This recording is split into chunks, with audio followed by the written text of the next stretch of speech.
bonsoir à tous, bonsoir Guy, bonsoir Panel qui mange le pissenlit par la racine et bonsoir spécial à toi le vétéran qui, comme un pissenlit, a passé la majeure partie de son temps dans le champ. Ici, Sergent Steven. Ce soir, Guy, on parle de régime. Pas de régime autoritaire comme celui de Kim Jong-un, Saddam Hussein ou François Legault, mais je veux parler de régime minceur. Moi, Guy, j'ai un problème de poids depuis ma naissance. À ma naissance, je pesais 265 livres et 4 onces. Puis je le sais, j'ai une photo avec ma mère sur une balance. Ma mère s'est fait dire rapidement que j'avais le même problème, la même maladie que mon père. Ah oui, que j'avais un problème avec mon IMC, que mon IMC était pas correct. Ma mère savait pas c'était quoi. Et le pédiatre, il a dit c'est l'indice qui mange comme un cochon. Ça m'a donné un cue. Hein? On a de la difficulté à s'accepter. Hein? On veut toujours ressembler à quelqu'un d'autre. Hein? Pas de problème. Là-dedans, du moment où est-ce que si tu te ramasses l'autre, tu regardes pas avec les mêmes yeux. C'est pas une joke, mais kiss, ça fait réfléchir, non?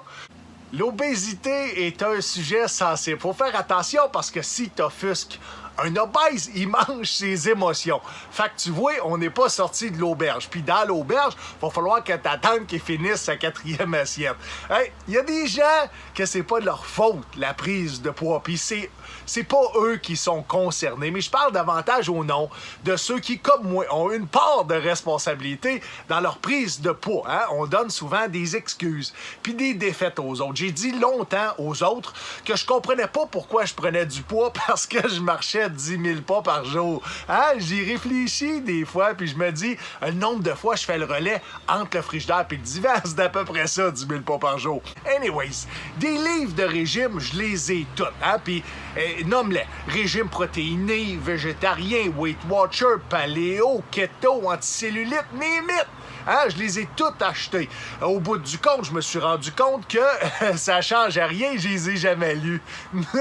Puis là, je t'entends dire, ouais, mais Steve, les livres sont en braille. Ah, c'est vrai, mais un jour, quand je vais trouver le courage, puis que de lire ça, ça me fera pas brailler. Là, tu comprends que ça, c'était une joke de jeu de mots, puis les jeux de mots, c'est non. C'est non. En fait, je pense qu'on pourrait régler le problème de l'obsession de minceur en enlevant la vue de tout le monde. Tout le monde, du jour au lendemain, se ramasse aveugle. Hein? Tout le monde plus capable de constater leur forme, hein, leur différence, de se comparer. Sauf pour les douchebags du gym, on touche pas à ça parce que sans ça, il ne restera rien. Hein? La société nous envoie des standards de beauté auxquels on veut ressembler. Hein? Les diététiciennes et les nutritionnistes nous l'ont dit. C'est facile de perdre du poids, il faut couper les 3 P. Les 3 P qui sont pas manger, pas boire, pas dormir. Tu vas voir, si tu fais ça, tu vas ressembler à la flic clochette, puis ça volera pas trop haut. Hein? Maintenant, comme au Moyen-Âge, on fait la promotion des courbes. Hein? On dit qu'une bédaine, c'est cool. On véhicule que l'embonpoint est séduisant. C'est fucked up quand tu y penses que le cholestérol, le diabète et les maladies cardiovasculaires sont la cause directe de l'obésité. Le gouvernement, dans la pandémie, a jamais fait la promotion de la santé physique.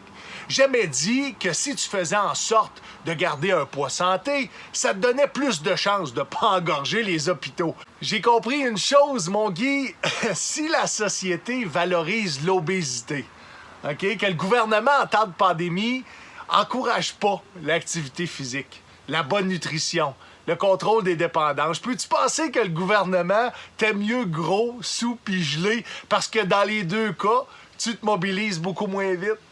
Sur ça, mon Guy, je me souviens.